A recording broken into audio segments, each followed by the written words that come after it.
میں اپنی ساری طاقت بھری، لیکن اس کی اڑان اونچی نہ ہو سکی۔ تیز ہوا کا جھونکا تھا اور طوفان کی شورش اس قدر تھی کہ انسان بھر گھروں کے اندر مقیم تھے۔ اماں چڑیا کا طوفانی آفت میں سانس لینا محال ہوا تھا۔ منہ سے سانس لے بھی لیتی لیکن منہ کے بچوں کے لیے دانہ دنکا سمیٹ رکھا تھا۔ اگر منہ کھولتی تو یہ دانے ہوا اولے اڑتی، پھر ہاتھ میں کیا رہ جاتا۔ اماں چڑیا نے نظر اٹھا کر دیکھا، چمنستان میں صرف 3 درخت دور اس کا اپنا گھونسلہ تھا، جس میں 4 چھوٹے چھوٹے بچے اس کے منتظر تھے۔ شام گہری ہوتی جا رہی تھی اور ہوا کا زور ٹوٹنے میں نہیں آ رہا تھا۔ وہ چاہ رہی تھی کہ وہ یہیں رکے، لیکن یہ طوفان تو پچھلے 3 دنوں سے مسلسل تھا اور اب بچے بھوک سے بلبلا اٹھے تھے۔ تو اماں چڑیا کو اپنی جان جوکھم میں ڈال کر گھونسلے سے باہر نکلنا ہی پڑا۔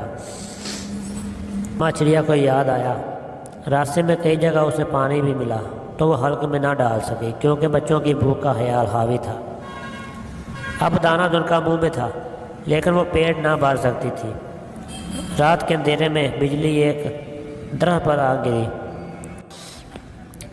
درخت کی سب سے اونچی شاخ ٹوٹی اور اماں چڑیا اس بوجھ کے نیچے دب سی گئی۔ چاروں بچے گھونسلے میں منتظر تھے۔ بھوک کے مارے برا حال تھا۔ ان چاروں کو ہی اڑنا نہ آتا تھا۔ سب سے بڑی اماں چڑیا تھی اور سب سے چھوٹا ننھا چڑیا تھا۔ ان کے درمیان بھوری چڑیا اور مٹی چڑیا تھی۔ آپا چڑیا سب کو گھونسلے کے کناروں پر جانے سے باز رکھتی تھی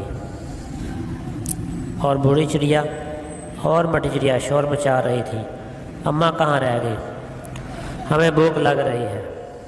ان دونوں کا یہی شور تھا، اماں جہاں بھی ہوں آ جائیں گی۔ تم لوگوں کے کناروں پر جانے سے اماں نے واپس نہیں آ جانا، آرام سے بیٹھو۔ آپا چڑیا نے دونوں کو جھٹکا۔ ننھا فوراً آپا چڑیا کے پیروں سے آ کر لپٹ گیا۔ آپا بہت بھوک لگی تھی، اب مجھ سے صبر نہیں ہو رہا۔ آپا چڑیا ننھے کو اپنے پنکھوں سے جھپکا اور تعصب سے بولی، تم میں سے کسی کو اماں چڑیا کے حال بھی ہے کہ نہیں؟ میں تو سوچ رہی ہوں کہ اس طوفان میں وہی بخیریت و عافیت گھر واپس آ جائے، یہی کافی ہوگا۔ بھوک تو برداشت ہو جائے گی، بس ہماری اماں ٹھیک ٹھاک ہمارے گھر واپس آ جائے۔ آپا چڑیا کی یہ بات سن کر تینوں کے دل یک بار کانپے اور سب ہی اللہ خیر کرے کا ورد کرنے لگے۔ کچھ دیر تو گھونسلے میں سکون رہا، لیکن پھر بھوک واپس ان سب کے دماغ پر چڑھ گئی۔ بھوری چڑیا اور مٹی چڑیا کو اتنی بھوک لگی تھی کہ گھونسلوں کے تنکوں ہی چونچ مارنے لگ گئی۔ ننھا چڑیا بھی قریب ہی بے ہوش ہونے والا تھا۔ اب طوفان تھم چکا تھا لیکن اماں چڑیا کی واپسی کا کوئی امکان نظر نہ آ رہا تھا۔ تینوں کی حالت دیکھ کر آپا چڑیا نے اڑنے کی ٹھانی۔ آپا ہمیں تو اڑنا نہیں آتا، یوں ہی ہمارے متھے نہ لگ جانا۔ بوری چڑیا نے ناک چڑھا کر کہا، ہر کوئی کبھی نہ کبھی پہلی دفعہ اڑتا تھا، میں بھی سیکھ لوں گی، آپا چڑیا نے پرعزم لہجے میں کہا۔ پھر سب نے گھونسلے کنارے سے دیکھا کہ آپا چڑیا اڑتے اڑتے سبز پتوں اور برے تنوں سے دور ہوتی گئی۔ اڑان بننا مشکل نہیں ہے، لیکن اڑان بننے کا ارادہ کرنا زیادہ مشکل ہے۔ جب ایک دفعہ ارادہ ہو جائے تو آگے کام خود بخود آسان ہو جاتا ہے۔ آپا چڑیا گرتی پڑتی اڑنا سیکھ گئی، یہاں وہاں ڈولتی 3 درخت دور پہنچی تو کسی کے ہلکے سے کراہنے کی آواز آئی۔ غور سے پاس آ کر دیکھا، کچھ نہ ملا۔ آواز پھر آئی تو دیکھا کہ ایک پتا تھر تھرا رہا تھا۔ اس پتے کو چونچ مار کر ہٹانے کی کوشش کی۔ یہ تو اس کی اماں چڑیا تھی اور ان کا حال برا ہو چکا تھا۔ آپا چڑیا نے چوں چوں کر کے سارا چمنستان سر پر اٹھا لیا۔ ریچھ بونو آیا تو آپا چڑیا نے اس کی توجہ اماں چڑیا کی جانب مبذول کروائی۔